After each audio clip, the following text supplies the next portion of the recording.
नमस्कार मित्रांनो. तर आजच्या लेक्चरमध्ये आपण स्टेट्स ऑफ मॅटरचे इम्पॉर्टंट पीवायक्यूज बघूया.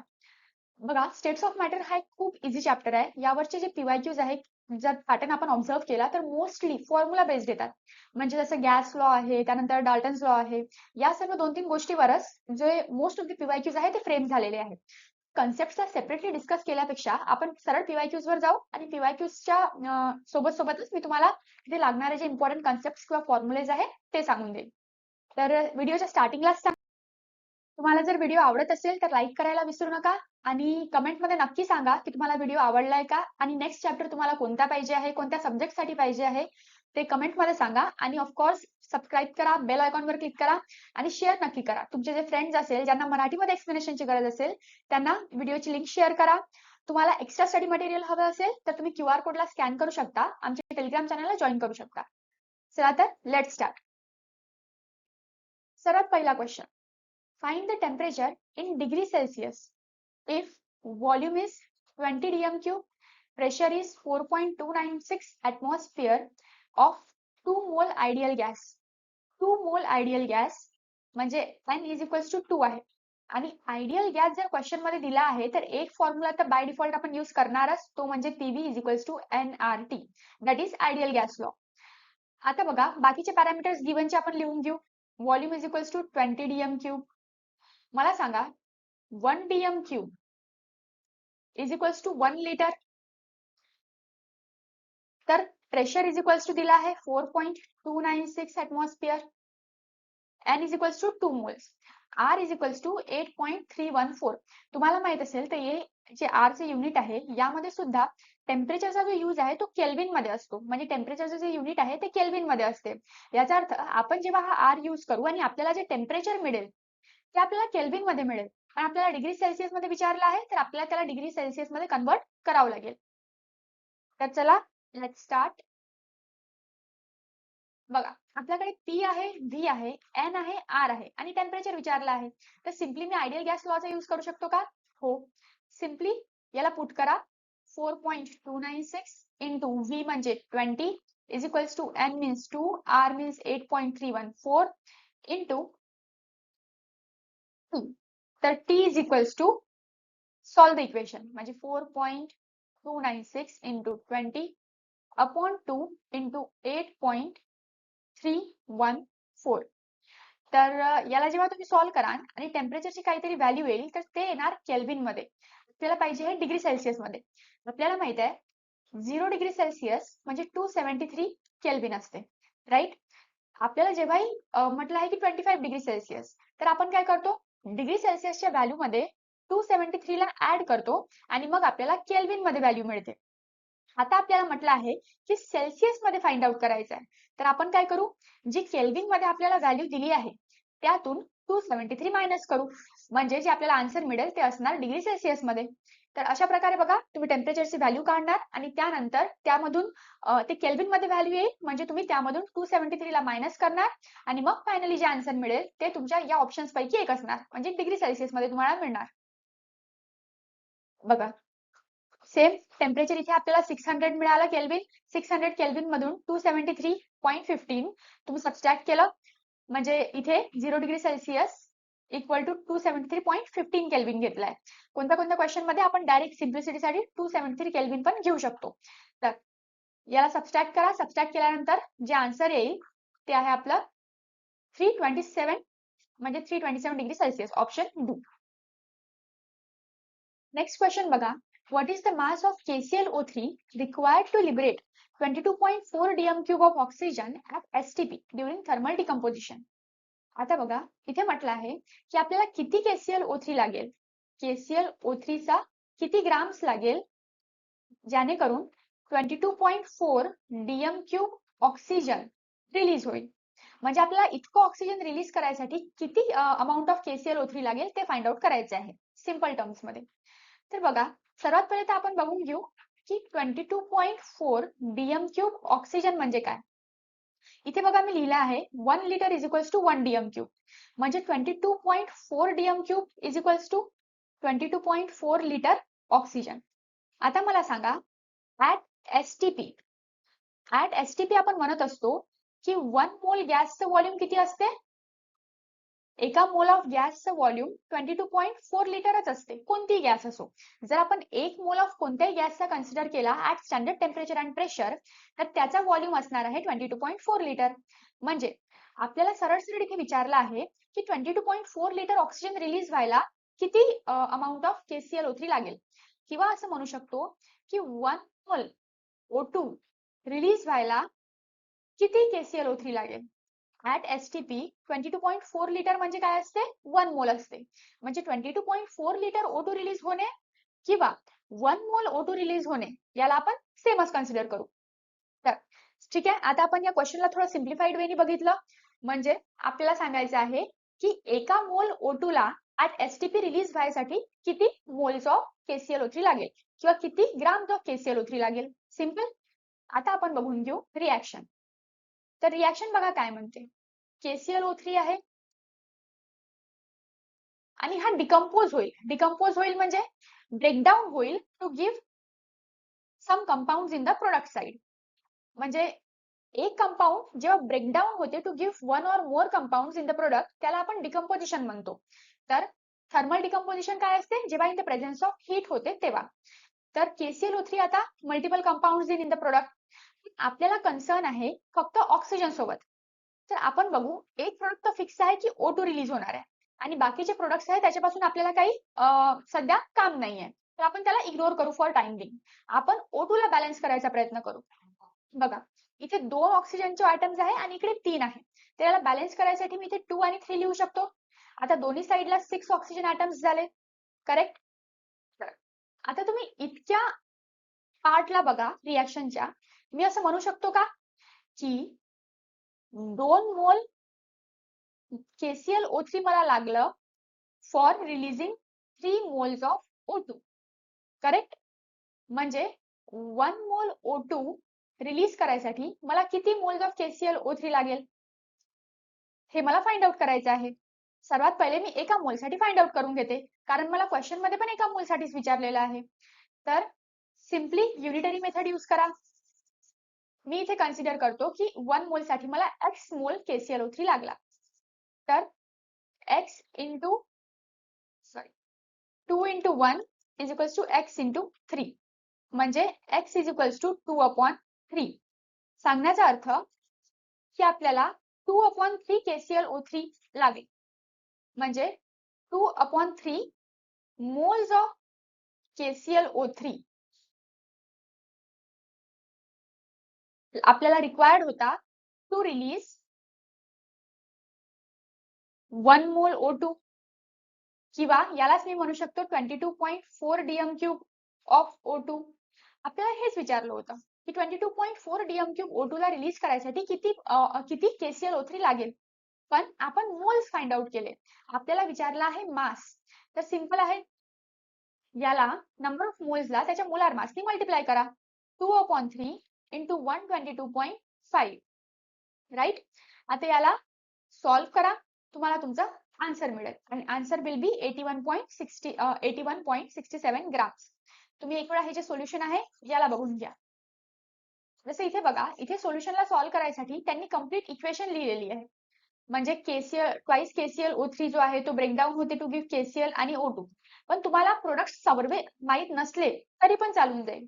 तुम्ही फक्त इतका यूज केला, जसं मी म्हटलं की आपल्याला फक्त ऑक्सिजनचं काम होतं, तर आपण फक्त ऑक्सिजन आणि रिॲक्टंट जो KClO3 होता फक्त त्यालाच अनालाइज केला तरी चालेल. आता बघा, नेक्स्ट क्वेश्चन आहे 3.4 मोल gas in volume of 68 ml at 300 Kelvin. What would be the pressure of the gas? आपल्याला गिवन लिहून घेऊ. N इज इक्वल्स टू 3.4 दिला आहे, volume is equals to 68 millilitre दिला आहे, टेम्परेचर दिला आहे 300 केल्विन आणि प्रेशर विचारला आहे. परत R पण गिवन आहे 8.314 joule mole inverse kelvin inverse. आता बघा, सर्व जे आहे ते आपण पहिले SI युनिट्स मध्ये घेऊन येऊ. म्हणजे व्हॉल्यूमला आपण कन्वर्ट करा मिलीलिटर टू लिटर, म्हणजे 0.068 लिटर होऊन जाणार. आपल्याला बघा सर्व पॅरामीटर्स वाटत आहे का की आयडियल लॉ गॅसचे आपल्याला आहे PV is equals to NRT साठी जर ही इक्वेशन यूज करतो म्हणतं तर आपण सर्व यूज करू शकतो का? हो. आपल्याला सिम्पली प्रेशर विचारलाय ना, प्रेशरच अननोन आहे, बाकी तर सर्व नोन आहे. तर आपण ही इक्वेशन यूज करू. P is equals to nRT upon V म्हणजे 3.4 इंटू 8.314 इंटू टेम्परेचर आहे 300 केल्विन अपॉन V किती होता 0.068. चला तर याला आता सॉल्व करा. तुम्ही बघा 3.4 इंटू 2 करा तर 6.8 येते. म्हणजे हा जो न्यूमरेटर आणि डिनॉमिनेटरचा पोर्शन आहे तो सोडवायला इझी आहे. जस्ट याचे पॉइंट्स रिमूव्ह करा. म्हणजे 34 into 10 raise to the power -1 into 8.314 into 300 68 into 10 raise to the power -3. आता बघा 1 2 2 ला कॅन्सल करा, हा झाला 150. आता हा जो -3 आहे याला वर जर नेला तर हा झाला +3. म्हणजे आपल्याला इथे आता मिळालं 8.314 into 150 into 10 raise to the power -1 +3 2. तर बघा सर्व जे इथे पण एक 0 आहे आणि इथे 10 रेज टू द पॉवर 2 आहे. या सर्वांना जर आपण यूज केलं तर इथला पण पॉइंट रिमूव्ह होऊन जाईल. म्हणजे 8314 इंटू 10 इंटू 15 याला सॉल्व करा आणि फायनली तुम्ही आन्सर फाइंड आउट करू शकता. किंवा इकडे ऑप्शन्सला बघा, ऑप्शन्स मध्ये आहे 10 raise to the power 4 use केलेला. याचा अर्थ आपण 10 चा जो पॉवर आहे त्याला रिमूव्ह नाही करू. म्हणजे 8.314 into 15 into 10 into 10 raise to the power 2. म्हणजे हा 10 जर यात ऍड झाला तर इथे येणार 10 रेज टू द पॉवर 3. आपल्याला पाहिजे 10 रेज टू द पॉवर 4 अजून. सांगायचा अर्थ तुम्ही हा जो पॉइंट आहे म्हणजे 8.314 into 15 into 10 raise to the power 3 into 10 upon 10 म्हणजे वर खाली परत 10 नी मल्टिप्लाय करा. जेणेकरून काय होणार की हा जो पार्ट आहे हा कन्वर्ट होऊन जाईल 10 रेज टू द पॉवर 4 मध्ये आणि खाली आहे एक 10 तर 10 नी डिवाइड करून टाका आणि हा पॉइंट जो आहे तो अजून पुढे सरकवून टाका 0.8. कारण खाली जो 10 होता त्यांनी मी वरच्या 8.314 ला डिवाइड केलं तर त्यांनी काय झाला तो कन्वर्ट झाला इंटू 0.8314. तर आता याला मल्टिप्लाय करा, जे आन्सर येईल त्याला multiply by 10 raise to the power 4. म्हणजे फायनली तुम्हाला यापैकीच एक ऑप्शन आन्सर मध्ये मिळालं पाहिजे. सिम्पली आयडियल गॅस लॉ आपण इथे यूज केला आहे आणि बाकी जे आहे ते पूर्ण कॅल्क्युलेशन आहे, त्याला तुम्ही इझिली सॉल्व्ह करू शकता. नेक्स्ट क्वेश्चन आहे balloon 2.7 litre at pressure 1.013 into 10 raised to the power 10 Newton per meter square rises and expands to 4540 milliliter. What will be the final pressure? आता बघा आपण सिम्पली पहिले तर गिवन लिहून घ्यायचं. आपल्याला दिला आहे initial volume, final volume. Initial volume आहे 2.7 लिटर, फायनल व्हॉल्यूम आहे 4540 मिलीलिटर. दोघांना सेम युनिट मध्ये आपण आणू सर्वात पहिले.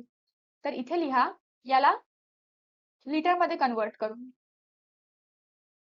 इनिशियल प्रेशर दिला आहे 1.013 इंटू 10. माझ्या मते इथे रेज टू द पॉवर 5 असायला पाहिजे न्यूटन पर मीटर स्क्वेअर. आणि फायनल प्रेशर जे आहे ते आपल्याला विचारलेलं आहे. जेव्हा बलून एक्सपांड होते तेव्हा आपण टेम्परेचर कॉन्स्टंट कन्सिडर करतो. तर बघा PV is equals to nRT. या इक्वेशन मध्ये आपण आता म्हणत आहे की या सिच्युएशन साठी टेम्परेचर कॉन्स्टंट आहे. टेम्परेचर कॉन्स्टंट आहे म्हणजे ही साइड पूर्ण कॉन्स्टंट झाली. म्हणजे PV is equals to constant. म्हणजे मी लिहू शकतो P initial V initial is equals to P final V final. ही एक आयसोथर्मल प्रोसेस सारखी सिच्युएशन तुम्हाला दिसायला पाहिजे. जर तुम्हाला आयसोथर्मल प्रोसेस आणि या इक्वेशनला परत थोडं अनालिसिस किंवा डिटेल मध्ये पाहायचं असेल तर थर्मोडायनामिक्सचा जो लेक्चर आहे तो अपलोड झालेला आहे. त्यामध्ये तुम्ही याला डिटेल बघू शकता की कसं हे आलं. तर P initial V initial is equals to P final V final. Simply जे आपल्याकडे गिवन आहे त्याला या इक्वेशन मध्ये सबस्टिट्यूट करा. मीन्स P इनिशियल आहे 1.013 into 10 raise to the power 5 into V initial आहे 2.7 is equals to P final into V final आहे 4.540. तर P फायनल असायला पाहिजे 1.013 into 2.7 into 10 raise to the power 5 upon 4.540. तर बघा याला सॉल्व करून जे आन्सर येईल ते तुमचं फायनल आन्सर असणार. आणि ऑप्शन्स मध्ये पण मला असं वाटते की इथे 10⁻⁵ जो 5 आहे म्हणजे 5 चा पॉवर तो मिस झालेला आहे.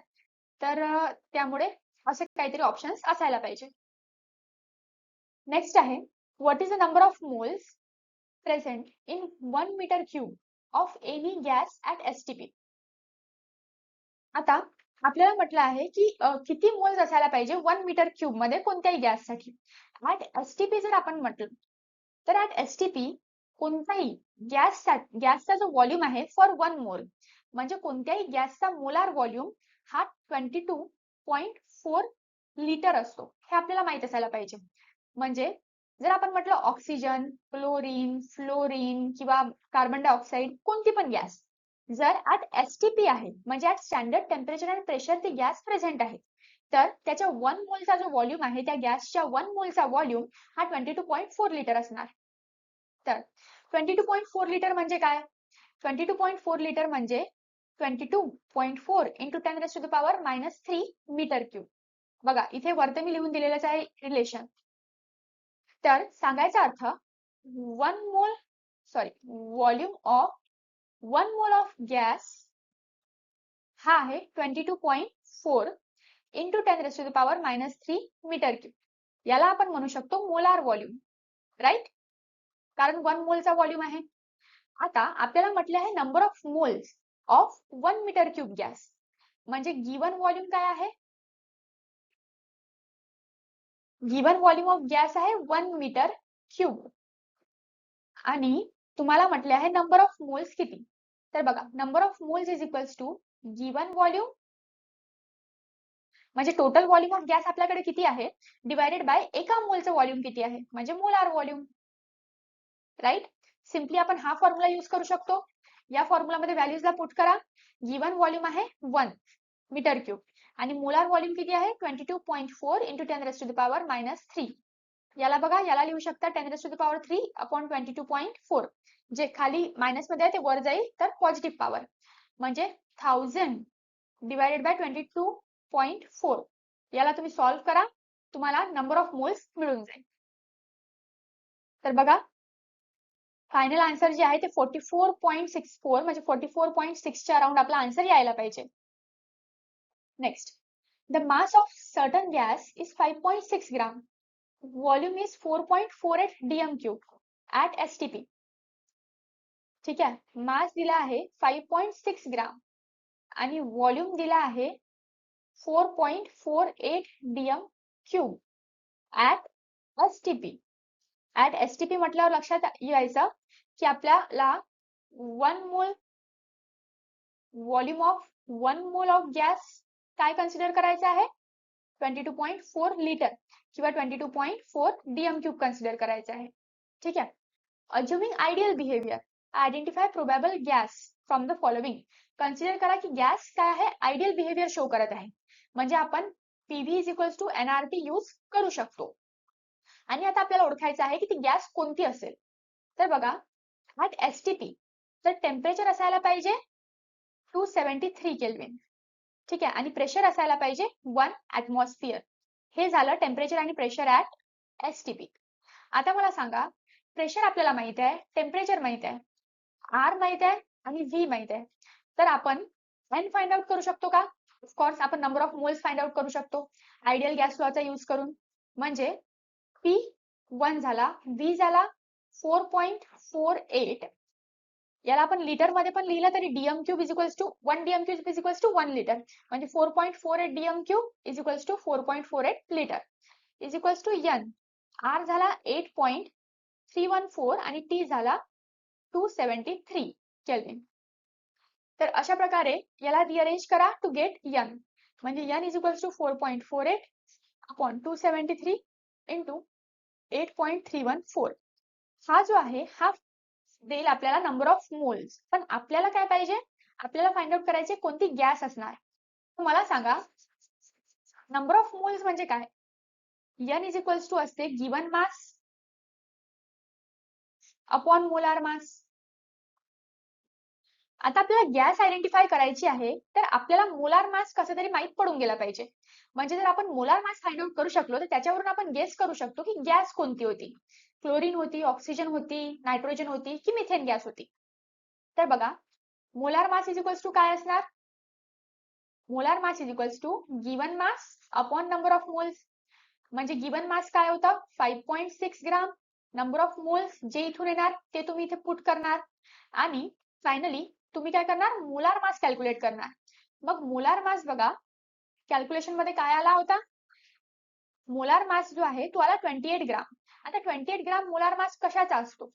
बघा, क्लोरीनचा 71 ग्राम असतो पर मोल, ऑक्सिजनचा 32 ग्राम पर मोल, नायट्रोजनचा असतो 28 ग्राम पर मोल आणि मिथेनचा असतो 16 ग्राम पर मोल. तर आपल्याला काय आलं होतं? 28 ग्राम आन्सर आलं होतं. म्हणजे आपली ही जी गॅस आहे, जी क्वेश्चन मध्ये गिवन आहे, ती कोणती असायला पाहिजे? Nitrogen gas. Therefore answer is option C. Next, if compressibility factor of real gas is 1.05 at STP, what is the molar volume of real gas in dm cube? आता बघा, compressibility factor असते V real upon V ideal. म्हणजे Z हा compressibility factor आहे, ज्याची value आपल्याला इतकी दिलेली आहे. आपल्याला म्हटलं आहे molar volume of real gas. Real गॅसचा व्हॉल्यूम आपल्याला विचारला आहे ऍट STP. तर ऍट STP म्हटलं आहे, तर आयडियल व्हॉल्यूम तर आपल्याला माहित असायला पाहिजे. जो आयडियल मोलार व्हॉल्यूम असते ऍट STP तो काय असते? 22.4 लिटर, म्हणजे 22.4 डीएम क्यूब असते. ठीक आहे. तर 1.05 is equals to V real upon V ideal. V आयडियलच्या जागी पुट करा 22.4, म्हणजे V real is equals to काय असायला पाहिजे? 22.4 इंटू 1.05.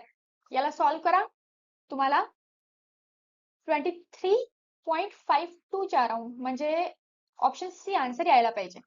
मी जे कॅल्क्युलेशन जे आहे ते कम्प्लिटली करून नाही दाखवत आहे, कारण जे व्हिडिओ आहे ती लेंदी होऊन जाईल. तुम्ही कॅल्क्युलेशन स्वतः करून पाहू शकता. आन्सर बरोबर इतकं यायला पाहिजे. Next, a closed container contains mixture of non reacting gases A and B. म्हणजे कंटेनर आहे ज्यामध्ये गॅस ए आणि गॅस बी आहे. नॉन रिएक्टिंग आहे म्हणजे ए अँड बी एकमेकांसोबत रिॲक्ट करून दुसरा कंपाऊंड फॉर्म करणार नाही. ए एच असणार आणि बी बीच असणार. मग म्हणते की partial pressure of A and partial pressure of B are 4.5 bar and 5.5 bar respectively. Find the mole fractions of A and B. A and B चे जे मोल फ्रॅक्शन आहे ते फाइंड आउट करायचं आहे. तर बघा, P टोटल जे आहे आपल्याला माहिती आहे according to the Dalton's law ते असते जितके पण त्या कंटेनर मध्ये गॅसेस प्रेझेंट आहेत त्याच्या पार्शियल प्रेशरचं सम. जसं एका क्लोज कंटेनर मध्ये काहीतरी ए पण आहे, बी पण आहे, सी पण आहे, डी पण आहे. ठीक आहे. आणि सर्व नॉन रिएक्टिंग गॅसेस आहेत. याचा अर्थ या कंटेनर मध्ये जे टोटल पार्शियल प्रेशर असणार किंवा जे टोटल प्रेशर असणार ते असणार partial pressure of A plus partial pressure of B plus partial pressure of C plus partial pressure of D and so on. म्हणजे सर्व गॅसेसच्या पार्शियल प्रेशरचा सम.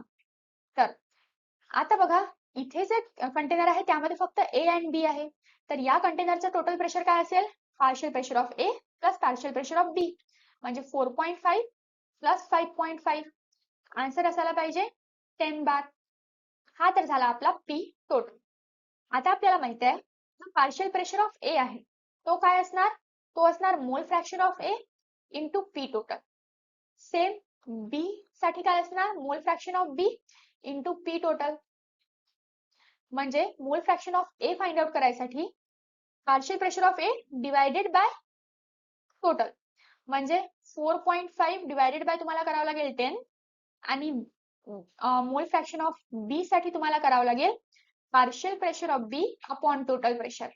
तर आन्सर यायला पाहिजे 0.55 आणि इथे 0.45, म्हणजे 0.45, 0.55 option C. Next, calculate the partial pressure exerted by SO2 from mixture of 32 gram of SO2 and 4 gram hydrogen. म्हणजे आपल्याकडे एक मिक्सचर आहे ज्यामध्ये SO2 गॅस आहे, हायड्रोजन गॅस आहे. आपल्याकडे 32 ग्राम SO2 गॅस आहे आणि 4 ग्राम हायड्रोजन गॅस आहे. ठीक आहे. आपल्याला P टोटल दिलेलाच आहे, तो आहे 10 बार. आणि मासेस दिले आहे. आपल्याला म्हटलं आहे पार्शियल प्रेशर कॅल्क्युलेट करा SO2 चं. तर पार्शियल प्रेशर ऑफ SO2 काय असायला पाहिजे? मोल fraction of SO2 into P total. म्हणजे पहिले आपल्याला फाइंड आउट करायला लागेल SO2 चा मोल फ्रॅक्शन. मोल फ्रॅक्शन काय असते? मोल फ्रॅक्शन असते mole of that gas upon total moles. ठीक आहे. टोटल मोल्स म्हणजे त्या कंटेनर मध्ये जितके पण गॅसेस आहेत त्या सर्व गॅसेसच्या मोल्सचा सम. तर सर्वात पहिले आपल्याला काय फाइंड आउट करावं लागेल? मोल्स फाइंड आउट करावं लागेल. तर mole of SO2 is equals to given mass upon molar mass 1/2 म्हणजे 0.5. मोल्स ऑफ हायड्रोजन काय असेल? Given mass upon molar mass of hydrogen 2 म्हणजे 2 मोल्स. सो टोटल मोल काय झाले? टोटल झाले 2.5. तर आता इथे मोल फ्रॅक्शनच्या फॉर्म्युलामध्ये पुट करू आपण. मोल्स ऑफ SO2 आहे 0.5, टोटल मोल्स आहे 2. तर आता बघा, आता आपल्याला काय करावं लागेल? पार्शियल प्रेशर फाइंड आउट करायसाठी या मोल फ्रॅक्शनला पार्शियल प्रेशरच्या फॉर्म्युलामध्ये पुट करावं लागेल. चला, 0.5 अपॉन 2 इंटू टोटल प्रेशर किती होतं? 10. 2 ला आणि 5 ला हे करा, सॉल्व करा. तर आन्सर येईल 2.5. That is around. Next question आहे 4 वेसल्स ऑफ सेम व्हॉल्यूम, त्याला आपण बी कन्सिडर करू, consist equal masses of 4 gases hydrogen, chlorine, nitrogen and oxygen separately at same temperature. म्हणजे आपल्या जवळ 4 वेसल्स आहे. 4 सेपरेट वेसल्स मध्ये आपण एक एक गॅस फिल केली आहे. ठीक आहे. आणि चारही वेसल्सचा जो व्हॉल्यूम आहे तो सेम आहे, टेम्परेचर सेम आहे, ऍट सेम टेम्परेचर आपण सर्वांना ठेवलं आहे. आणि सर्व गॅसेसचा जो मास आहे तो पण सेम आहे. बघा, सर्व गॅसेसचा मास तर सेम आहे पण त्याचा मोलार मास ऑब्विसली डिफरंट आहे. म्हणजे आपण कन्सिडर करू की आपण काहीतरी ग्राम्स ऑफ गॅस प्रत्येक वेसलमध्ये फिल केली आहे. ठीक आहे. पण नंबर ऑफ मोल्स जे त्या वेसलमध्ये असणार त्या गॅसचे ते वेगवेगळे असणार. आपल्याला म्हटलं आहे the pressure exerted by the gas is maximum for. कोणती गॅस कंटेनर मध्ये मॅक्सिमम प्रेशर एक्सर्ट करेल? तर बघा, आपल्याला माहिती आहे PV is equals to NRT असते. Pressure is equals to NRT upon V. आता टेम्परेचर कॉन्स्टंट आहे, व्हॉल्यूम कॉन्स्टंट आहे चारही वेसल्स साठी. म्हणजे आपण म्हणू शकतो की ही जी टर्म आहे RT अपॉन V इतकी तर कॉन्स्टंटच झाली चारही वेसलसाठी. म्हणजे P is equals to N into K. K ला मी काहीतरी कॉन्स्टंट कन्सिडर करत आहे जे चारही वेसलसाठी सेमच राहणार आहे, कारण व्हॉल्यूम आणि टेम्परेचर चारही वेसल्सचं सेम आहे. तर सांगायचा अर्थ P is directly proportional to N म्हणजे नंबर ऑफ मोल्स. ठीक आहे. मी असं म्हणू शकतो की प्रेशर तो गॅस जास्त एक्सर्ट करेल ज्याचे नंबर ऑफ मोल्स जास्त राहील कंटेनर मध्ये. तर नंबर ऑफ मोल्स आपल्याला माहित आहे काय असते? Given mass upon molar mass. म्हणजे मी असं म्हणू शकतो की जो प्रेशर आहे तो डायरेक्टली प्रपोर्शनल आहे मोल्सला. आणि मोल्स काय असते? मोल्स असते गिवन मास अपॉन मोलार मास. आता बघा, गिवन मास पण तर सर्व गॅसेसचा सेमच आहे. म्हणजे प्रत्येक कंटेनर मध्ये equal mass of gases present आहे. म्हणजे गिवन मास पण इथून आपण रिमूव्ह करू शकतो. आपण म्हणू शकतो की प्रेशर जो आहे तो इन्व्हर्सली प्रपोर्शनल आहे मोलार मासला, कारण गिवन मास तर सर्वांसाठी सेमच आहे. तर सांगायचा अर्थ ज्या गॅसचा मोलार मास सर्वात कमी त्याचा प्रेशर सर्वात जास्त. रिपीटिंग, ज्या गॅसचा जो मोलार मास आहे तो सर्वात कमी असणार त्याचा जो प्रेशर एक्झर्टेड आहे तो सर्वात जास्त राहणार. तर आता बघा ऑप्शन्स मध्ये गॅसेस काय काय आहे?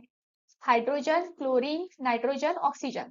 मोलार मास आपण तसाच आयडेंटिफाय करू शकतो, सर्वात कमी कोणाचा असेल? हायड्रोजनचा असेल. सर्वात कमी मोलार मास म्हणजे कंटेनर मध्ये सर्वात जास्त प्रेशर ती गॅस एक्झर्ट करेल, म्हणजे हायड्रोजन आपला ऑप्शन सॉरी आन्सर असायला पाहिजे. बघा, तुम्ही इकडे एक्सप्लेनेशन रीड करू शकता, तुम्हाला बेटर अंडरस्टँडिंग मिळणार.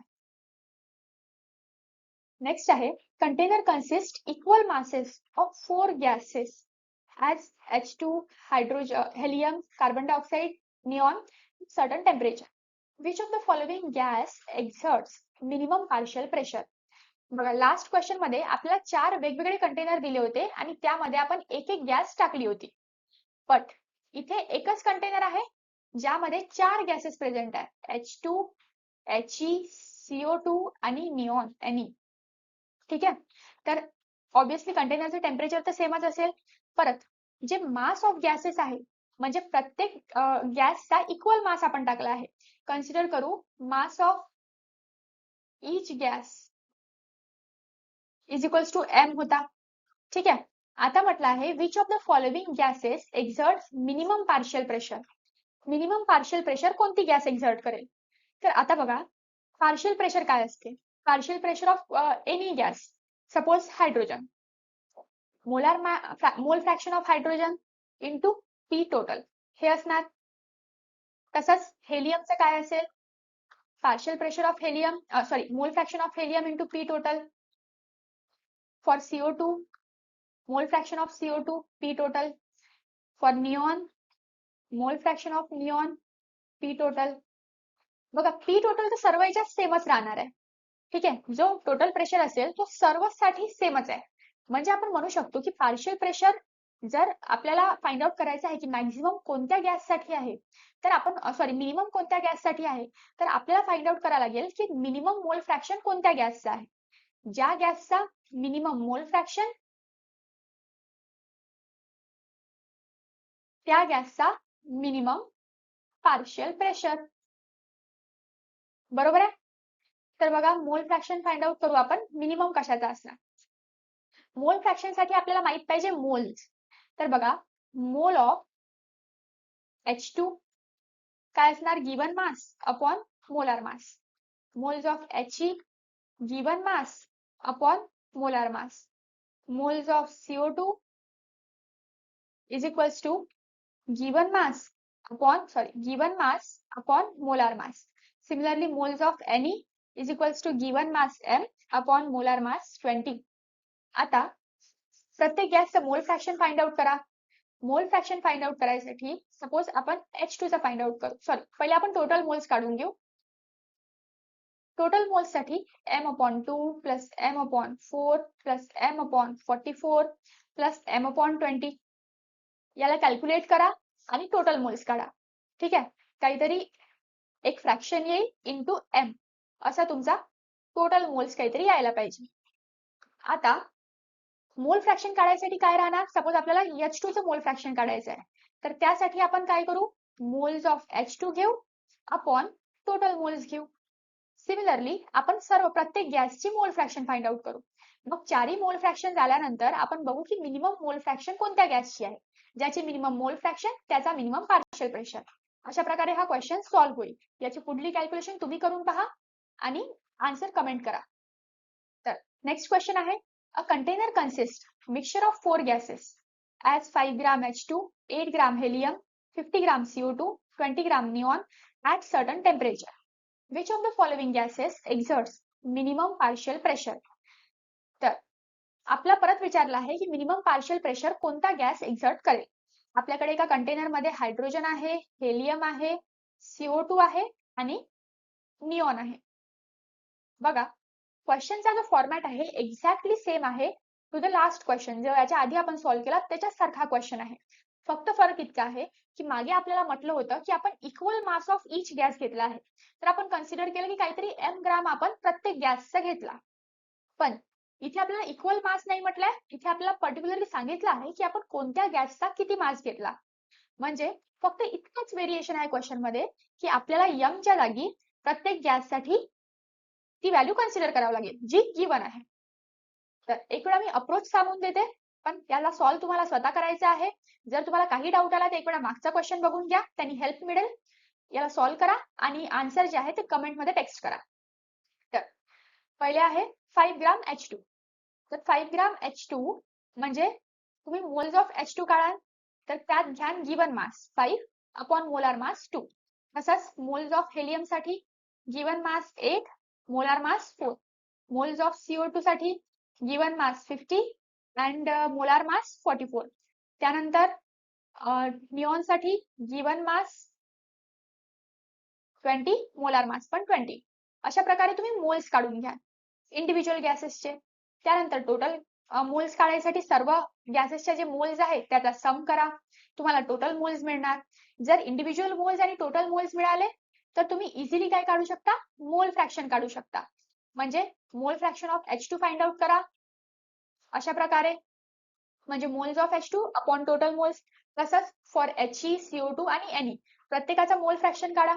मग सिंपल लॉजिक लावा की पार्शियल प्रेशर जो आहे of any gas is directly proportional to the mole fraction of the gas. कारण प्रेशर जो टोटल प्रेशर आहे तो तर प्रत्येक गॅससाठी सेमच आहे, तर त्याला आपण कन्सिडर नाही करू. पण डायरेक्टली म्हणू शकतो की टोटल प्रेशर सेम असल्यामुळे आपण partial pressure is directly proportional to the mole fraction घेत आहे.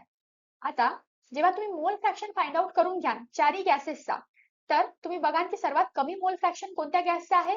ज्याचा सर्वात कमी मोल फ्रॅक्शन तो सर्वात कमी पार्शियल प्रेशर एक्झर्ट करेल. तर नक्की याला सॉल्व्ह करा आणि आन्सर कमेंट करा.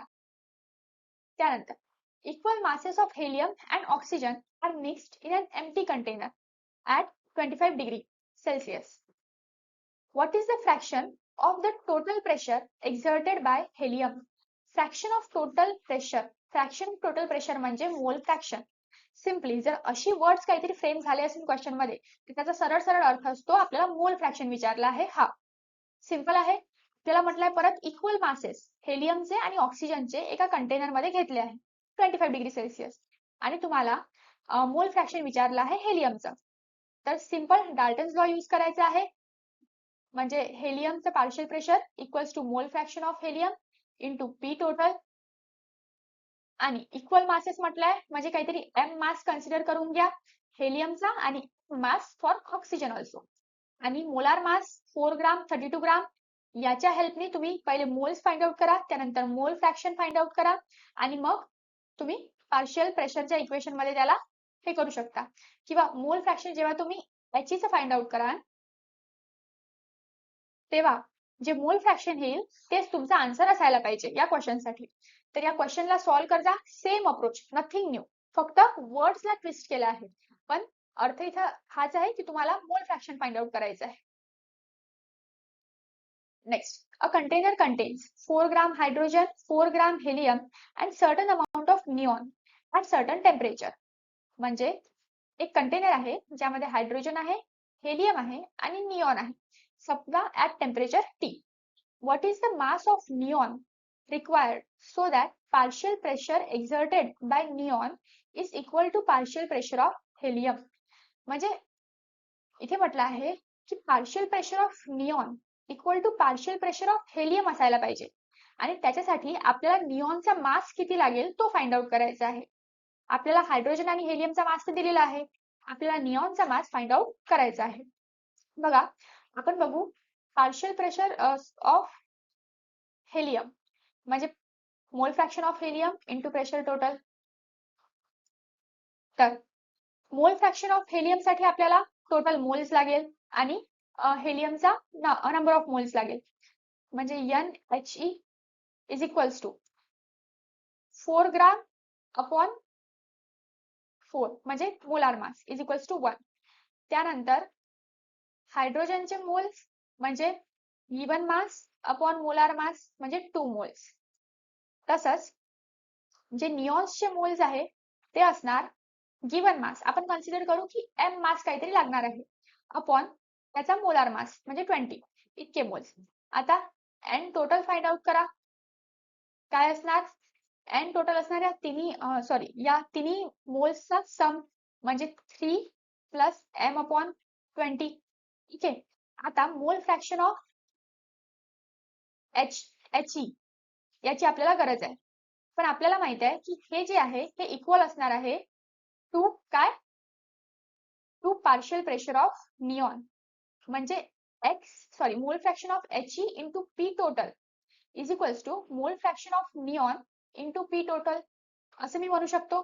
हा जो आहे हा फॉर्म्युला आहे पार्शियल प्रेशर ऑफ निऑनचा. ठीक आहे. तर अकॉर्डिंग टू क्वेश्चन मी हे लिहू शकतो इक्वेशन. तर आता बघा या इक्वेशनला सॉल्व्ह करा. सिम्पली पार्शियल प्रेशर टोटल आणि टोटल तर कॅन्सल झाला म्हणजे mole fraction of He equals to mole fraction of Ne असायला पाहिजे.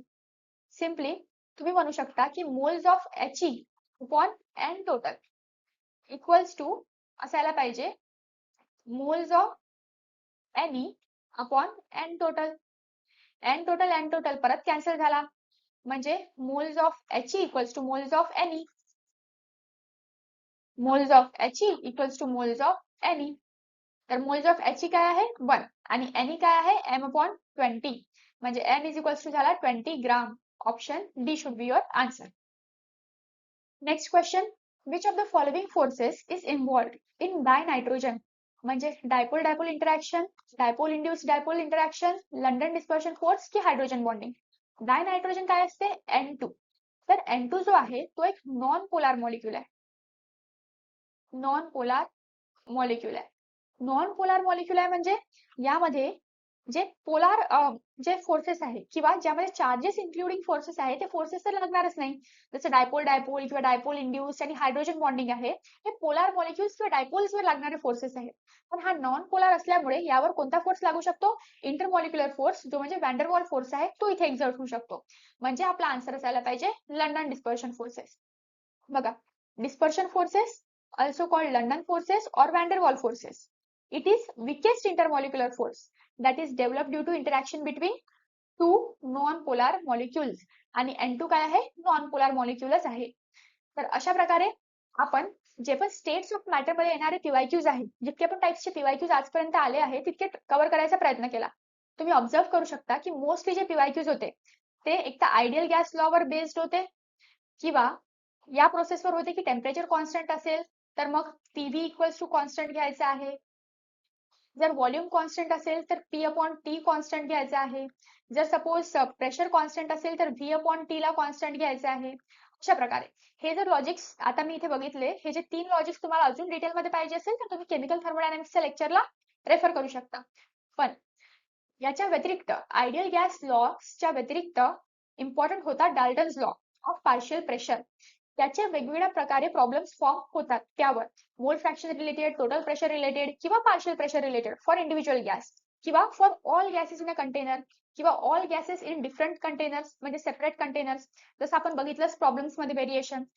सांगायचा अर्थ जितक्या पण टाईपचे प्रॉब्लेम्स फॉर्म होऊ शकत होते ते आपण कन्सिडर केले आहे या लेक्चरमध्ये. तर याला एक वेळा व्यवस्थित बघा. तुम्ही अशाच टाईपचे प्रॉब्लेम्स आणखी सॉल्व्ह करायचा प्रयत्न करा, याने तुम्हाला या चॅप्टरवर एक चांगला होल्ड तयार होणार. तर आजचा आपला लेक्चर इथेच संपलेला आहे. जर तुम्हाला व्हिडिओ आवडला असेल तर पुढल्या आणखी अशाच व्हिडिओसाठी तुम्ही कमेंट करू शकता. तुम्हाला कोणते चॅप्टर्स पाहिजे ते तुम्ही सांगा आणि व्हिडिओला लाईक, शेअर, चॅनलला सबस्क्राईब नक्की करा. Thank you very much. भेटूया पुढल्या लेक्चरमध्ये with new topics, new questions.